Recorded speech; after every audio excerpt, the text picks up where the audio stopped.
Toc toc toc. Avant de commencer, je voulais juste vous montrer quelque chose. Petite séquence nostalgie. Regardez. Dites-moi pas que c'est pas vrai. C'était bien, hein. Et voilà, 2021. Et voilà. Bah écoutez, dans tous les cas, moi je suis content de le faire. J'aurais bien sûr préféré être sur place avec mon micro, mon smartphone en train de déconner avec vous dans les allées du CES. Mais dans tous les cas, les infos sont là, elles sont belles et croyez-moi, on va vivre une très belle année 2021. Go! Bonjour et bienvenue sur ma chaîne YouTube PP World pour encore une nouvelle news du CES 2021. Alors quand on me parle de Panasonic, de l'OLED, alors tout le monde est d'accord pour dire Panasonic, l'OLED c'est génial, c'est ce qu'il y a de mieux en cinéma, ils ont des ingénieurs à Hollywood, ils ont plein de trucs, l'image elle est nickel. Et dès qu'on commence à parler de Panasonic OLED et de gaming, tout le monde tousse. Je ne sais pas ce qui se passe. Alors justement, 2021, Panasonic va taper fort avec le JZ2000, le nouveau téléviseur OLED haut de gamme qui remplacera le HZ2000. Alors ce modèle existera en 65 pouces, 55 pouces. Et est-ce qu'il règle, entre guillemets, les problèmes liés au gaming? La réponse est oui. Voici enfin le premier téléviseur OLED 100% gaming, 100% cinéma signé Panasonic. Je ne suis pas sûr qu'il soit donné, mais dans tous les cas, c'est bien qu'il existe.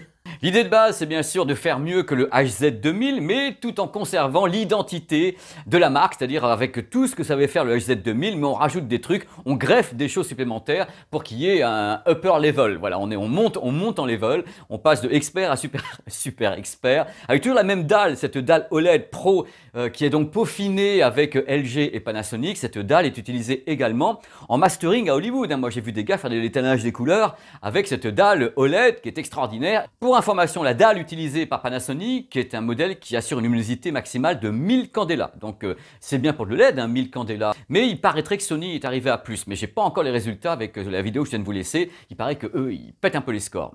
À vérifier.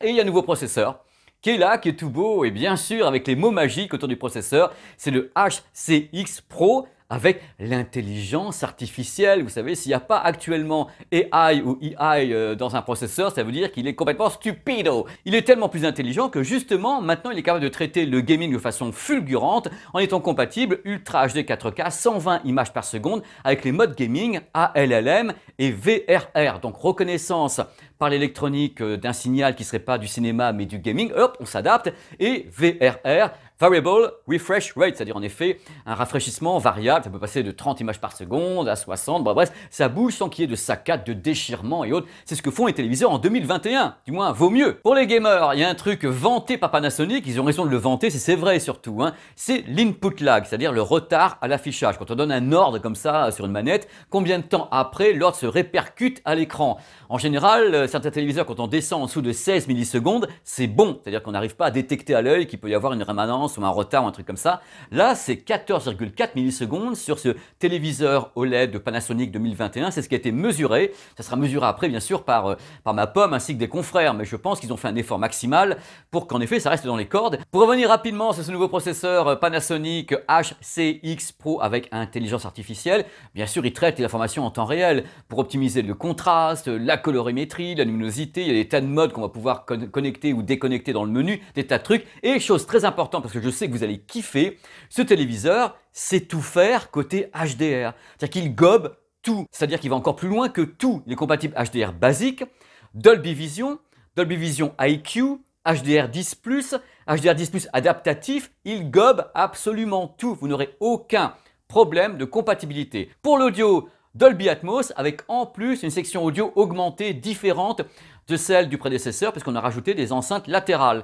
Voilà, sur le côté, pour avoir un Dolby Atmos encore plus étendu, en haut, en bas, sur les côtés. Justement, Panasonic insiste lourdement sur l'apport de ces haut-parleurs latéraux qui permettent d'avoir un son en 360 degrés de façon soundscape, c'est-à-dire vraiment l'étendue sonore, la bulle sonore qui sortirait du téléviseur. On testera. Panasonic a quand même beaucoup d'expérience sur le Dolby Atmos sur les téléviseurs. Ils ont des modèles que vous connaissez, que vous avez vu sur la chaîne, avec des cheminées comme ça pour balancer le son en hauteur. Le HZ2000 justement, qui est un produit que je trouve absolument excellent à la fois en audio et en vidéo cinéma. Côté port HDMI en 2.1, je ne sais pas combien il y en a sur ce modèle-là, j'aurai les informations un peu plus tard. Il faut savoir que globalement, à ma connaissance, il n'y a que le LG C10 qui a carrément 4 ports HDMI 2.1. Les modèles Sony dont vous avez la vidéo sur la chaîne ont 2 ports HDMI 2.1 en moyenne. Et sur 2020, Samsung avait 1 ou 2 ports HDMI suivant les modèles. Donc on verra pour 2021, les ports HDMI sont ARC et eARC, comme le prédécesseur. L'interface qui est toujours un petit peu discutable chez Panasonic, c'est pas WebOS de LG, l'interface est un petit peu oui, il faut le dire.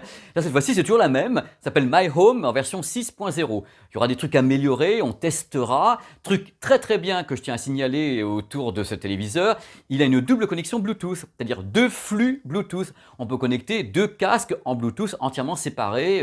Voilà, chacun pourra comme ça de son côté regarder un programme avec chacun un casque Bluetooth. Je trouve ça bien. C'est un truc qui manque sur pas mal de modèles. Donc je tenais à le dire quand même. Il faut saluer ce qu'il faut saluer tout de même. Il faut bousiller ce qu'il faut bousiller. Quand ça va pas, ça va pas. Quand ça va, il faut le dire.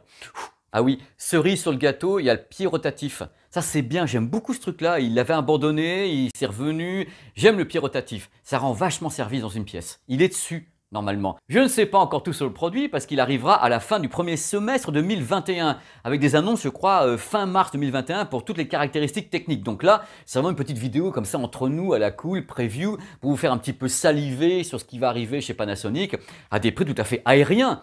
Aussi aériens que l'Atmos quand on le balance comme ça vers les cieux, dans les astres. C'est la nuit étoilée de l'OLED. Voilà, c'est fini. Vous avez vu, j'ai fait bref. De toute façon, j'ai pas beaucoup d'infos. Le produit n'arrive pas maintenant. Je l'ai pas vu. Je suis pas à Las Vegas. Donc, je vous dis ce que j'ai reçu dans le dossier de presse.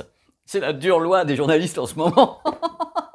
Voilà, je suis certain que ça sera bien, on le testera, on prendra le temps. Dans tous les cas, je trouve ça vachement bien que Panasonic balance, je le pensais de toute façon, la gomme côté gaming en plus de ce qu'ils savent vachement bien faire, le cinéma sur de l'OLED. Parce que ça, côté processing, côté image, réglage et autres, ils ont plein de modes pro, les mecs bossent avec, en studio de mastering et autres. On sait qu'ils maîtrisent vachement bien ça. Et s'ils maîtrisent bien en plus le gaming, ça peut être un super challenger à tous les produits concurrents. Moi, je demande que ça. La concurrence est saine. Comme ça, les gens choisissent ce qu'ils veulent, ils ont le choix dans tous ces modèles incroyables qui arrivent à pas cher en plus. Pas cher. Vous voyez, toutes les annonces CES à chaque fois, c'est 2000, 3000, 4000, 5000, 10 000 euros. Oui, mais dans tous les cas, la semaine prochaine, il y aura d'autres marques qui vont annoncer des tas de produits. TCL, Hisense, LG fait sa conférence de presse, je crois, le 11. Donc ça va être super cool. Il y aura plein de vidéos. Je vais prendre le temps de les faire. Je ne peux pas faire les vidéos en 3 secondes. Vous avez l'annonce. Ne me demandez pas la vidéo 5 minutes après. Il faut le temps de la concevoir, que je la peaufine, que je la monte, que je finisse. Mais regardez la tête que j'ai. Ce CES va voir ma peau plus qu'avec le décalage horaire sur place. Allez, ciao, je vous laisse. Et je vous dis à bientôt sur cette chaîne YouTube. Allez, ciao. À très vite pour d'autres news du CES de Las Vegas.